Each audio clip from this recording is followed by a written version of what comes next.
A 37 pés acima do solo. E Derek nunca se sentira tão sozinho.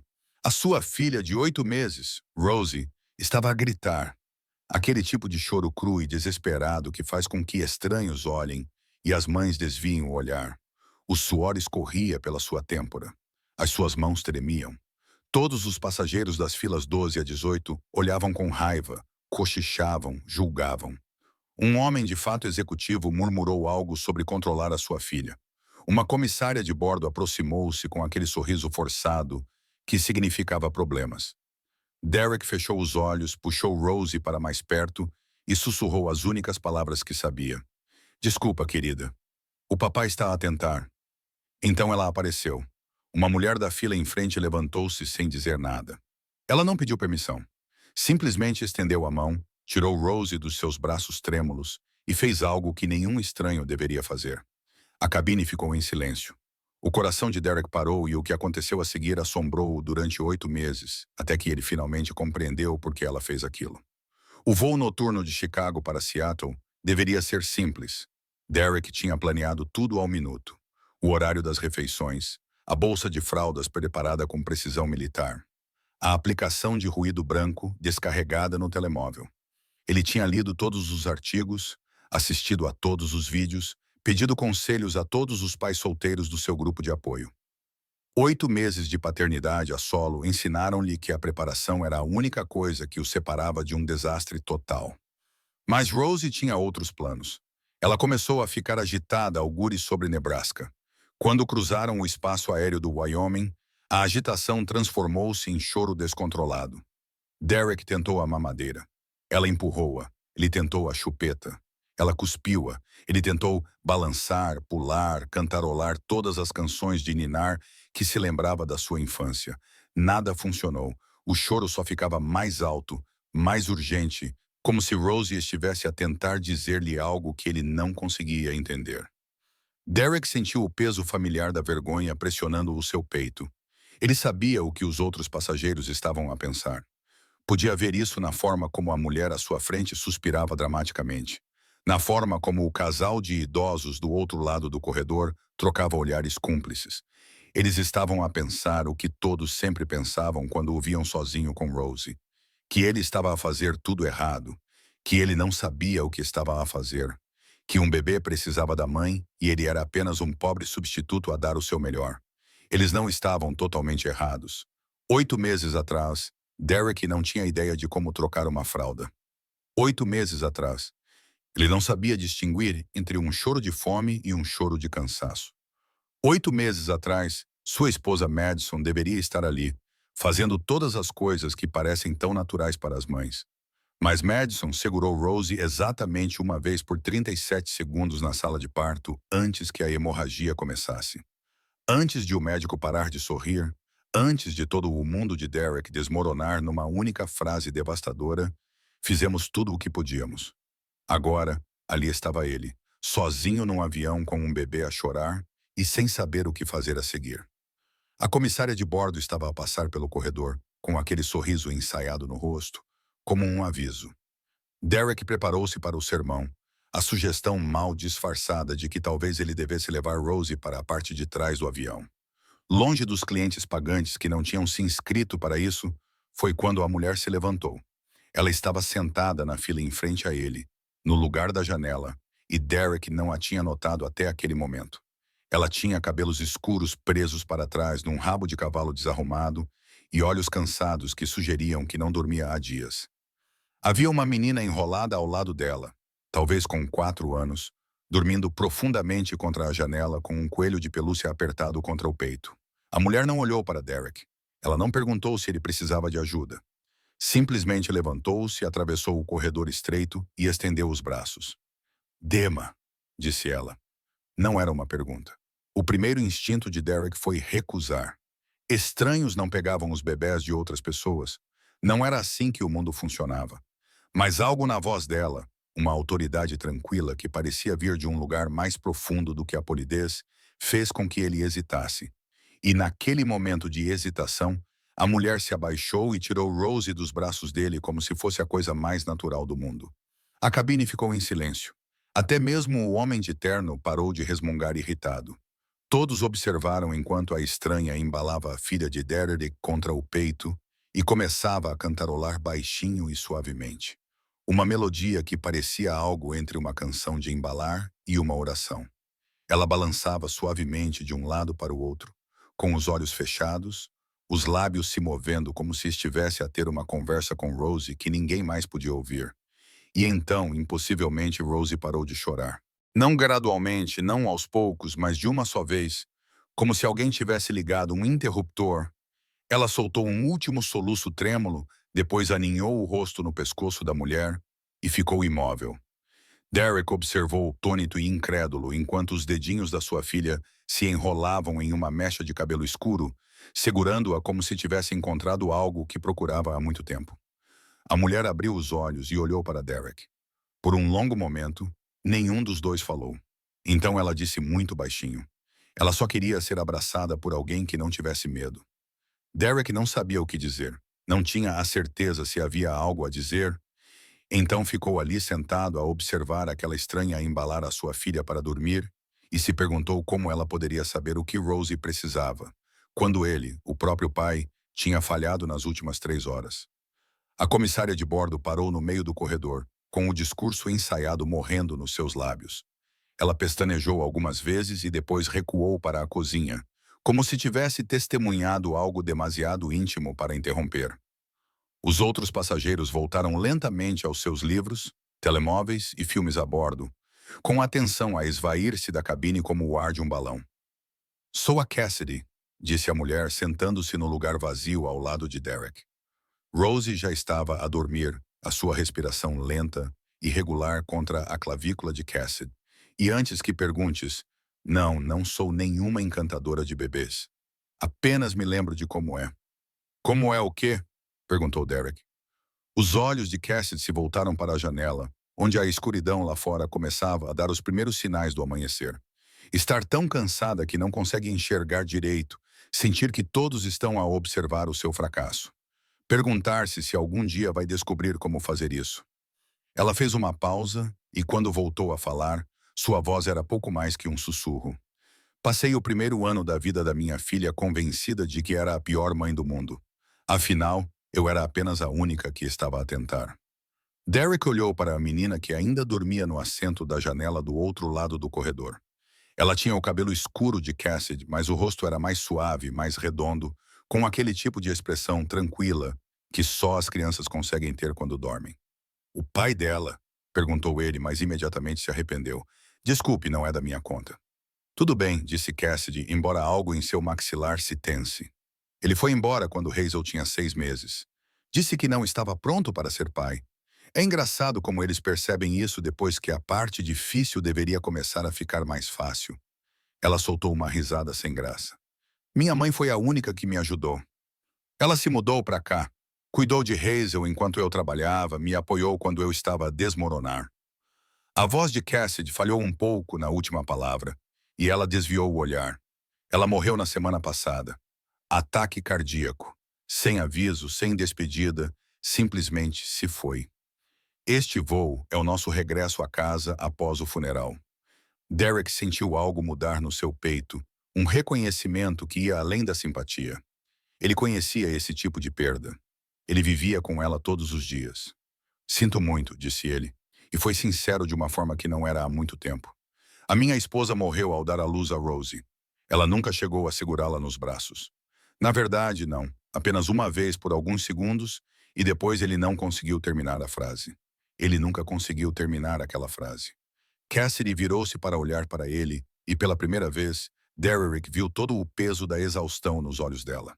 Não apenas o cansaço de um longo voo ou de uma noite sem dormir, mas algo mais profundo. O tipo de exaustão que vem de carregar a dor sozinha por tanto tempo que você esquece como é colocá-la de lado. "Então, estamos a fazer isto sozinhos", disse ela. Não era uma pergunta. "Sim", disse Derek. "Acho que sim." Ficaram sentados em silêncio por um tempo, observando o céu clarear do lado de fora da janela. Rosie continuava a dormir, o seu pequeno corpo subindo e descendo a cada respiração, completamente alheia às duas pessoas quebradas que a seguravam. Do outro lado do corredor, Hazel mexeu-se durante o sono, murmurando algo sobre borboletas antes de voltar aos seus sonhos. Ela falou sobre ti, disse Cassidy de repente. Derek franziu a testa. Quem? Rosie. Bem, obviamente não falou, mas quando eu a estava a segurar, ela ficava olhando para ti. Mesmo quando chorava, ela olhava para ti como se estivesse a certificar-se de que ainda estavas lá. Cassidy moveu Rosie ligeiramente, e a bebê soltou um suspiro de satisfação. Ela não está a chorar porque estás a fazer algo errado, Derek. Ela está a chorar porque sabe o quanto estás a tentar. Os bebés conseguem sentir isso, sabes? O medo, o amor, tudo. Derek sentiu algo quente e inesperado a arder atrás dos olhos. Ele pestanejou rapidamente, virando-se para a janela para que Cassidy não visse. A minha mulher, disse ele com a voz rouca. Ela disse-me uma coisa mesmo antes. No final, ela disse, encontra alguém que a ame como tu me amas. Pensei que ela estivesse a falar da Rosie em encontrar alguém para ajudar a criá-la. Mas agora acho... Ele parou, incapaz de continuar. Agora o que achas? Perguntou Cassidy gentilmente. Derek abanou a cabeça. Não sei. Não sei mais o que penso. A voz do piloto crepitou no intercomunicador, anunciando que estavam a iniciar a descida para Seattle. As luzes da cabine acenderam e os passageiros começaram a se mexer, recolhendo seus pertences, preparando-se para o pouso. Do outro lado do corredor, Hazel abriu os olhos e sentou-se com a agilidade instantânea que só as crianças possuem. Mamã, chamou ela com a voz ainda embriagada pelo sono. Então viu Derek e Rosie e arregalou os olhos. Mamã, há um bebê. Cassidy sorriu, o primeiro sorriso verdadeiro que Derek tinha visto nela. Eu sei, querida. Esta é a Rosie e este é o pai dela, Derek. Hazel estudou Derek com a intensidade séria de uma criança de 4 anos a fazer uma avaliação importante. Por que é que ele está triste? Perguntou ela. Ele não está triste, querida. Ele só está cansado, como nós. Hazel pensou nisso por um momento, depois acenou com a cabeça, como se fizesse todo o sentido. A minha avó foi para o céu, anunciou ela a Derek. A mamã diz que ela está a observar-nos das nuvens. Achas que ela consegue ver o avião? Derek sentiu a garganta apertar. Acho que ela consegue ver tudo, disse ele. Acho que ela deve estar muito orgulhosa de ti e da tua mãe.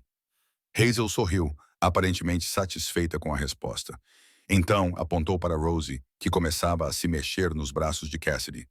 O bebê vai chorar de novo? Acho que não, disse Cassidy olhando para Derek. Acho que ela encontrou o que precisava.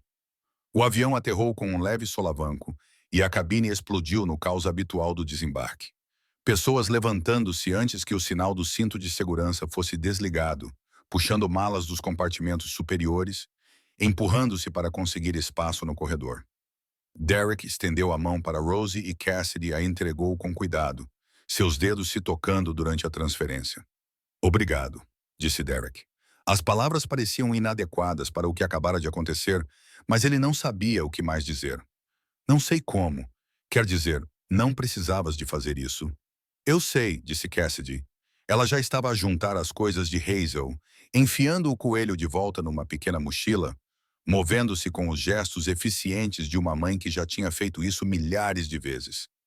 Mas eu quis, e às vezes isso é o suficiente. Hazel puxou a manga de Derek. Vais à nossa casa? Ela perguntou. Eu tenho brinquedos. Posso mostrar os meus brinquedos ao bebê. Derek olhou para Cassidy, esperando que ela gentilmente redirecionasse o convite da filha. Em vez disso, ela fez uma pausa, com a mão nas costas do banco à sua frente, e olhou nos olhos dele. Não estou pronta, disse ela baixinho. Para o que quer que isto seja, o que quer que possa ser, acabei de enterrar a minha mãe e mal consigo me controlar. E não sei se consigo. Eu entendo, disse Derek rapidamente. Eu não estava à espera, mas Cassidy continuou como se ele não tivesse falado. Eu trabalho num café, o Rosewood Café, na Maple Street. Hazel e eu estamos lá quase todas as manhãs. Se alguma vez quiseres. Ela parou, depois enfiou a mão na bolsa e tirou um recibo, rabiscando um endereço no verso. Sem pressão, sem expectativas, só se quiseres. Derek pegou no papel, dobrou-o cuidadosamente e enfiou-o no bolso. Rosewood Café, repetiu ele. Rua Maple. A mamã faz o melhor chocolate quente, acrescentou Hazel prestativa, com marshmallows extra. A fila finalmente começou a andar, os passageiros se dirigindo para a saída. Cassidy pegou Hazel no colo e entrou no corredor. Depois se virou uma última vez. Ela é linda, Derek. Rosie, ela é realmente muito, muito linda. A voz de Cassidy ficou um pouco embargada. E ela tem sorte de ter você, mesmo que não pareça agora. Então ela se foi, desaparecendo no fluxo de passageiros. O rosto sonolento de Hazel espreitava por cima do ombro dela até que viraram a esquina e desapareceram de vista. Derek ficou ali parado por um longo momento. Rosie, quente e segura nos seus braços, o pedaço de papel queimando um buraco no seu bolso. O homem de fato executivo empurrou-o com um grunhido impaciente, mas Derek mal percebeu. Ele pensava em Madison, nas suas últimas palavras, na forma como Rosie parou de chorar no momento em que uma estranha a pegou no colo. Pensava na dor, na exaustão e no peso impossível de fazer tudo sozinho. E pensava numa menina que queria mostrar os seus brinquedos a Rosie e numa mulher de olhos cansados que se lembrava de como era aquela sensação. Os meses que se seguiram foram intermináveis e incrivelmente rápidos. Derek voltou ao trabalho. A rotina de levar a criança à creche, alimentá-la tarde da noite e passear no parque aos fins de semana, onde outros pais sorriam para ele com aquela mistura particular de pena e admiração reservada aos pais solteiros. Ele ficou mais habilidoso nas coisas práticas. A temperatura das mamadeiras, os horários de sono, a arte de fazer compras no supermercado, com um bebê amarrado ao peito. Mas a solidão não desapareceu. Se alguma coisa, ela se aprofundou. Acomodando-se nos momentos de silêncio, quando Rosie dormia e o apartamento ficava muito quieto, Derek se pegava a olhar para a foto de Madison na lareira, imaginando o que ela pensaria do pai que ele estava a se tornar. Ele guardava o recibo na carteira. Às vezes, tirava-o tarde da noite e traçava as letras manuscritas com o polegar. Rosewood Café, Maple Street. Algumas manhãs, ele colocava Rosie na cadeirinha do carro e dirigia até aquela parte da cidade, dizendo a si mesmo que estava apenas a explorar, apenas a conhecer o bairro. Ele estacionava do outro lado da rua de um pequeno café com um toldo verde e floreiras nas janelas. E observava famílias indo e vindo, casais a partilhar doces, mães a se encontrarem para tomar café enquanto seus filhos brincavam. Ele nunca entrava. 8 meses se passaram. Rosie aprendeu a gatinhar, depois a se levantar apoiando-se nos móveis e, por fim, a dar seus primeiros passos vacilantes pela sala de estar até os braços de Derek, que a esperava. Ela aprendeu a dizer dada, não e mais. Seu vocabulário aumentava a cada semana que passava. Ela estava se tornando uma pessoa real, com preferências, opiniões e um riso que soava como sinos. E Derek a amava tão intensamente que às vezes doía respirar. Mas havia noites em que ela chorava inconsolavelmente, e nada que Derek fizesse conseguia acalmá-la. Nessas noites, ele a segurava, embalava-a e sussurrava as mesmas palavras que sussurrara no avião. Desculpa, querida. O papai está a tentar. E às vezes, nas horas mais sombrias, ele pensava num estranho que abraçara sua filha por 20 minutos e feito o que ele não conseguia fazer em 20 horas. Ele pensava naquela noite mais do que queria admitir. Pensava nos olhos cansados de Cassidy, nas perguntas sérias de Hazel e no silêncio que tomou conta da cabine quando Rosie parou de chorar. Pensava no que Cassidy tinha dito. Ela só queria ser abraçada por alguém que não tivesse medo e se perguntou se ela estava certa. Ele pensava nela toda vez que passava por uma mãe e uma filha no supermercado. Sempre que via uma mulher de cabelo escuro e rabo de cavalo desarrumado. Sempre que Rosie procurava alguém que não fosse ele. Na manhã do primeiro aniversário de Rosie, Derek acordou antes do amanhecer. Ficou deitado na cama por muito tempo, ouvindo Rosie balbuciar no berço através do monitor de bebés, e tomou uma decisão. Levantou-se, tomou banho, vestiu Rosie com a sua roupa mais bonita, um vestido amarelo com pequenas margaridas que a mãe de Madison tinha enviado, e atravessou a cidade até a Maple Street. O café estava exatamente como ele se lembrava de todas as vezes que o tinha observado do outro lado da rua. Toldo verde, floreiras, um pequeno quadro de giz na frente anunciando o prato do dia. Através da janela, Ele podia ver mesas e cadeiras que não combinavam, arte local nas paredes, o tipo de aconchego que fazia você querer ficar por horas. E lá atrás do balcão estava Cassidy. Seu cabelo estava mais comprido agora, preso em uma trança solta, e ela usava um avental com flores. Ela ria de algo que o senhor idoso na caixa registradora tinha dito, o rosto todo transformado pelo sorriso, e Derek sentiu o coração fazer algo estranho e desconhecido no peito. Quase se virou. Quase voltou para o carro, dirigiu para casa e se convenceu de que era uma ideia estúpida, que 8 meses era muito tempo, que ela não se lembraria dele, que ele estava a ser ridículo. Mas então Rosie emitiu um som. Não era um choro, nem uma risada, apenas um pequeno ruído curioso. E Derek olhou para a sua filha. "O que achas?" perguntou-lhe.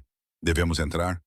Rosie piscou para ele com os olhos de Madison e disse muito claramente. Mas Derek riu. Uma risada verdadeira, do tipo que ele não ouvia de si mesmo há meses. "Está bem", disse ele. "Está bem, Rosie." Mas então, ele empurrou a porta. Um pequeno sino tocou acima da sua cabeça e o cheiro de café e pão fresco invadiu-lhe os sentidos. O café estava meio cheio com a multidão matinal, pessoas com computadores portáteis, casais a partilhar o pequeno almoço, uma mulher mais velha a ler um jornal num canto. Ninguém olhou para cima quando Derek entrou, exceto uma pessoa.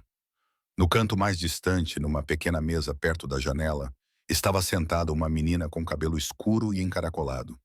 Ela estava debruçada sobre um pedaço de papel, a colorir intensamente com um lápis de cera, com a língua de fora, concentrada. Ao lado dela havia uma cadeira vazia com um coelho de pelúcia encostado no encosto. Derek reconheceu-a imediatamente. Ela estava maior agora, mais velha, mas tinha a mesma expressão séria, a mesma maneira cuidadosa de segurar o lápis de cera. Hazel, como se sentisse o seu olhar, levantou os olhos. Os seus olhos arregalaram-se. Então ela soltou um grito que fez com que todas as cabeças no café se virassem. "Mamã, mamã, é o homem do avião com a bebê Rosie." Cassidy quase deixou cair a cafeteira que segurava. Ela se virou, os olhos vasculhando o café até encontrarem Derek parado perto da porta. Rosie nos braços dele, parecendo não saber se devia correr ou ficar. Por um longo momento, ninguém se moveu. Então Rosie se contorceu nos braços de Derek, apontando para Cassidy com um dedo gorducho e emitindo um som que Derek nunca tinha ouvido antes. "Mãe", disse ela. "Mamã, mamã." Derek sentiu o sangue esvaziar-lhe o rosto. "Rosie, não, isso não é..." Mas Cassidy já estava a mover-se. Ela pousou a cafeteira, contornou o balcão e caminhou em direção a eles com lágrimas a escorrerem pelo rosto. Hazel tinha saltado da cadeira e também estava a correr, esquecendo-se do desenho e abandonando o coelho. "Tu vieste", disse Cassidy, parando a poucos metros de distância. A sua voz tremia. "Eu pensei que não iria", admitiu Derek. "Quase não fui umas 100 vezes. Quase não fui." "Então por que foi?" Derek olhou para Rosie, que ainda estava a tentar alcançar Cassidy, ainda fazendo aquele som. "Mãe", como se fosse a coisa mais natural do mundo. "Porque ela não parou de falar sobre ti", disse ele. "Quero dizer, não falando, obviamente. Mas todas as noites, antes de adormecer, ela faz esse som de zumbido, e levei semanas para descobrir onde eu já tinha ouvido isso antes." Ele fez uma pausa com a garganta apertada. "Era a canção que tu cantaste para ela no avião." Ela se lembrou. A mão de Cassidy voou para a boca. "Era a canção de embalar da minha mãe", sussurrou ela. "Ela costumava cantá-la para mim quando eu era pequena. Eu nem percebi que estava." Ela lembrou-se, disse Derek novamente. "E eu também." Hazel já tinha chegado até eles, pulando na ponta dos pés com uma excitação mal contida. "A bebê Rosie vai brincar com os meus brinquedos agora?" Eu disse a ela que podia. "Lembra-se, mamã?" Eu disse-lhe no avião. Cassidy riu, um som molhado e maravilhoso, e abaixou-se ao nível da filha. "Eu lembro-me, querida. Por que não lhe mostras o canto onde guardamos os lápis de cera? A Rosie pode gostar de desenhar." O rosto de Hazel iluminou-se como na manhã de Natal. Ela olhou para Derek, esperançosa. "Posso segurar a mão dela, por favor?" "Vou ter muito cuidado." Derek colocou Rosie de pé. Ela já estava firme, caminhava há 2 meses, embora ainda preferisse se segurar em alguma coisa. A borda de uma mesa, a barra de uma calça, um dedo. Ela olhou para Hazel com olhos grandes e curiosos. Oi, Rosie, disse Hazel solenemente, estendendo a mãozinha. Sou Hazel. Vamos ser melhores amigas. Rosie estudou a mão estendida por um momento. Então, estendeu a mão e agarrou os dedos de Hazel, e as duas foram cambaleando em direção à mesa do canto. Hazel tagarelava sobre todas as coisas importantes que Rosie precisava saber sobre lápis de cor, colorir e a melhor maneira de desenhar uma borboleta. Derek e Cassidy ficaram ali observando Azir, parados tão próximos que seus ombros quase se tocavam. Ela chamou-te de mamã, disse Cassidy suavemente. Eu sei. Desculpa. Ela não compreende realmente. Não peças desculpa. A voz de Cassidy era firme, mas havia algo por baixo dela. Algo frágil, esperançoso e aterrador ao mesmo tempo. A minha mãe costumava dizer que as crianças sabem coisas, coisas que os adultos têm demasiado medo de ver. Ela virou-se para olhar para Derek. A sério? Olha para ele. E ele viu que ela estava a chorar novamente, mas também a sorrir. Talvez ela veja algo que ainda não estamos prontos para admitir. Derek sentiu o chão tremer sob seus pés. O que estás a dizer? Cassidy respirou fundo. Estou a dizer que há 8 meses venho pensando em um homem num avião. Um homem que estava claramente apavorado, exausto e sobrecarregado, mas que também segurava a filha como se ela fosse a coisa mais preciosa do universo. Estou a dizer que tenho pensado em como ele olhou para mim quando cantei para ela adormecer, como se eu tivesse feito algo milagroso, quando na verdade eu apenas me lembrei de como era precisar de ajuda e ser orgulhosa demais para pedir. Ela aproximou-se, perto o suficiente para que Derek pudesse sentir o cheiro de café, farinha e algo que poderia ser baunilha. Estou a dizer que a Hazel pergunta por ti todos os dias.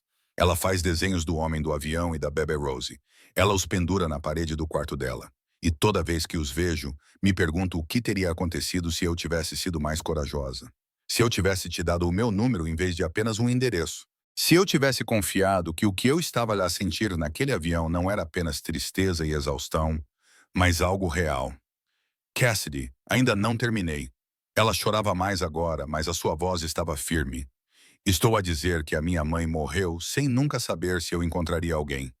Ela costumava me dizer que os homens bons são aqueles que ficam, não aqueles que fazem promessas, não aqueles que dizem as coisas certas, mas aqueles que ficam, mesmo quando é difícil, mesmo quando estão com medo, mesmo quando não sabem o que estão a fazer, ela dizia.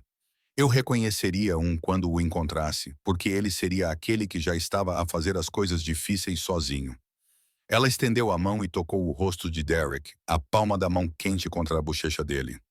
Tu ficaste, disse ela. Durante 8 meses, fizeste isto sozinho e ficaste pela tua filha, pela Madison, por ti mesmo.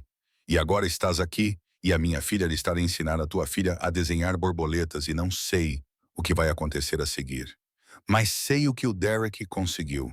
O que sabes tu? Sei que quando entraste por aquela porta, finalmente compreendi o que a minha mãe queria dizer sobre homens bons, sobre ficar. Ela sorriu através das lágrimas. Sei que não quero mais fazer isso sozinha. E acho que tu também não. Derek sentiu algo se romper dentro dele. Não uma ferida, mas uma parede. Uma parede que ele havia construído há 8 meses em um quarto de hospital. Tijolo por tijolo. Cada vez que alguém lhe dizia que ele estava indo muito bem. Cada vez que alguém dizia que Madison ficaria orgulhosa. Sempre que alguém olhava para ele com pena e o chamava de corajoso. Ele tinha construído aquela parede para se proteger, para conter a dor, para garantir que ninguém jamais pudesse magoá-lo da mesma forma que a perda de Madison o magoou. Mas ali, naquele pequeno café na Maple Street, com aquela mulher que tinha segurado a sua filha num avião e cantado uma canção de ninar para ela, e de alguma forma se lembrava de como era aquilo, a parede não parecia mais tão importante. Não sei como fazer isto, disse ele. A sua voz falhou na última palavra. Não sei como ser. Não sei se consigo. Eu também não, disse Cassidy. Mas talvez possamos descobrir juntos. Um dia de cada vez, uma chávena de café de cada vez. Ela olhou para o canto onde Hazel e Rosie estavam agora cobertas de lápis de cera, rindo de algo que só elas entendiam. Um desenho de borboleta de cada vez. Derek seguiu o olhar dela, observando a sua filha rir com alegria pura e descomplicada. Rosie olhou para cima e percebeu que ele a observava e acenou com o braço desajeitado, quase derrubando o lápis de cera da mão de Hazel. Papá, ela chamou. Papá, olha. Estou a ver, querida, Derek respondeu. Estou a ver. O senhor idoso atrás do balcão, o dono do café, Derek descobriria mais tarde. Um homem chamado George, que conhecia a mãe de Cassidy há 40 anos, limpou a garganta ruidosamente. Ei, Cass, ele chamou. Vais apresentar-me ao teu namorado ou devo continuar fingindo que não estou a assistir a tudo isso como se fosse a minha novela favorita? Cassidy riu, enxugando os olhos com as costas da mão. George, este é o Derek. Derek, este é o George. Ele vai oferecer-lhe um café e um muffin grátis, porque é um romântico e está à espera deste momento desde que lhe contei sobre o avião. George bufou. Vou oferecer-lhe um café grátis porque qualquer pessoa que a faça sorrir assim merece pelo menos isso. Ele olhou para Derek com olhos que tinham visto muitos anos e muitas histórias. Mirtilo ou chocolate? Chocolate, disse Derek automaticamente. Boa resposta. Cass, faz a tua pausa. Eu cuido do balcão. Cassidy levou Derek a uma pequena mesa perto da janela, em frente aonde Hazel e Rosie ainda estavam a criar a sua obra-prima. A luz do sol da manhã entrava pela janela, capturando as partículas de poeira que flutuavam no ar, fazendo tudo parecer mais suave e dourado do que deveria ser. Era aqui que a minha mãe costumava sentar-se, disse Cassidy, passando a mão pela madeira desgastada da mesa.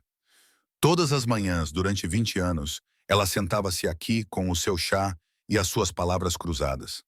O George mantém a mesa reservada para ela. Mesmo agora, velhos hábitos, diz ele. Derek olhou para a cadeira vazia à sua frente e de repente compreendeu. Esta mesa não era apenas uma mesa. Era um santuário, uma memória, uma promessa. Era um lugar onde o amor tinha vivido e continuava a viver mesmo depois de a pessoa ter partido. Como se chamava ela? Perguntou ele. Ruth Ellen Foster. Cassidy sorriu ao ouvir o nome, e não havia tristeza nele. Apenas amor, apenas gratidão, apenas a paz tranquila de alguém que tinha lá aprendido a carregar a dor sem ser esmagada por ela. Ela teria gostado de si. Ela teria dito, tem olhos honestos. Tenho, os mais honestos que já vi. George apareceu com 2 cafés e 2 enormes muffins de chocolate. Ele colocou-os na mesa sem comentar e voltou para o balcão com uma piscadela cúmplice para Cassidy. Então, disse Cassidy, envolvendo a caneca com as mãos. O que acontece agora? Derek olhou para ela do outro lado da mesa. Esta mulher que entrou na sua vida por 20 minutos num avião e, de alguma forma, mudou tudo. Ele olhou para as meninas no canto, já inseparáveis após 10 minutos, com as cabeças inclinadas juntas sobre um pedaço de papel compartilhado. Ele olhou para a cadeira vazia onde Ruth Ellen Foster costumava sentar-se e pensou em Madison.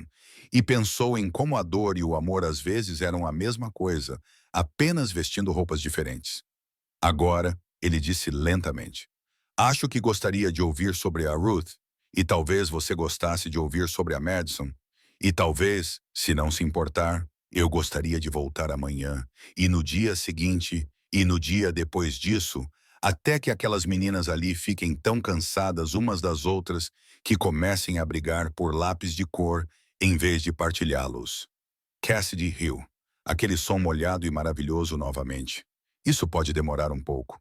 Hazel é bastante teimosa. Ainda bem que não vou a lugar nenhum. Fora da janela, o sol continuava a nascer. Dentro do café, 2 pessoas quebradas sentaram-se uma em frente à outra e começaram lentamente, com cuidado, a contar suas histórias uma à outra.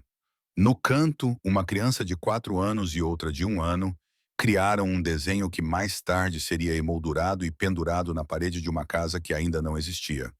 Uma casa com uma porta verde e um quintal com um baloiço e uma cozinha que sempre cheirava a café e pão fresco.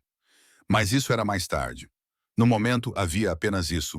2 chávenas de café, 2 muffins de chocolate e o som das crianças a rir. Naquele momento, havia apenas a mão de Cassidy a estender-se por cima da mesa e a mão de Derek a encontrá-la a meio caminho.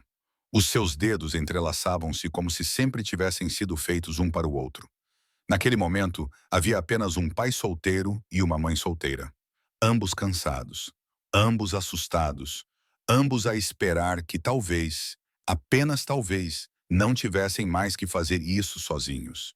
E no canto, Rosie levantou os olhos do seu desenho, viu o pai de mãos dadas com a mulher do avião e sorriu. Era um sorriso que se parecia exatamente com o sorriso de Madison. Aquele sorriso que Derek tinha tanto medo de perder, mas agora percebia que não o tinha perdido de forma alguma. Ele só estava à espera do momento certo para vê-lo novamente.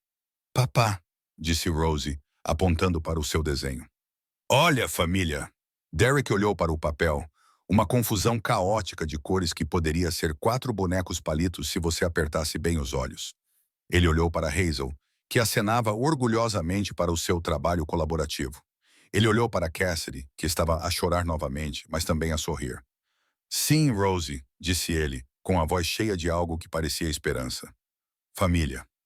George observava por trás do balcão, limpando o mesmo local que vinha limpando nos últimos 10 minutos.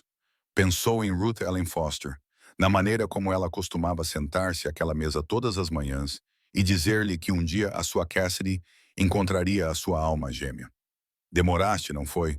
Murmurou ele para o teto, para as nuvens, para onde quer que Ruth estivesse a observar. Mas acho que sempre tiveste um talento para o drama. Em algum lugar bem acima, num avião que cruzava o mesmo céu que Derek e Cassidy haviam cruzado 8 meses atrás, um bebê começou a chorar. A mãe olhou em volta, pedindo desculpas, já se preparando para os olhares críticos. Mas a mulher no assento ao lado dela apenas sorriu e estendeu os braços. Posso? Perguntou ela. E o ciclo continuou. Estranhos tornando-se ajudantes, ajudantes tornando-se amigos, amigos tornando-se família.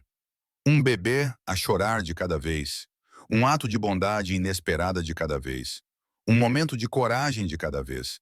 Porque às vezes o impensável não é algo terrível. Às vezes o impensável é simplesmente isto: um estranho que vê a sua luta e decide ajudar. Uma mão estendida através do corredor. Uma canção de embalar lembrada da infância. Um pedaço de papel com um endereço rabiscado no verso.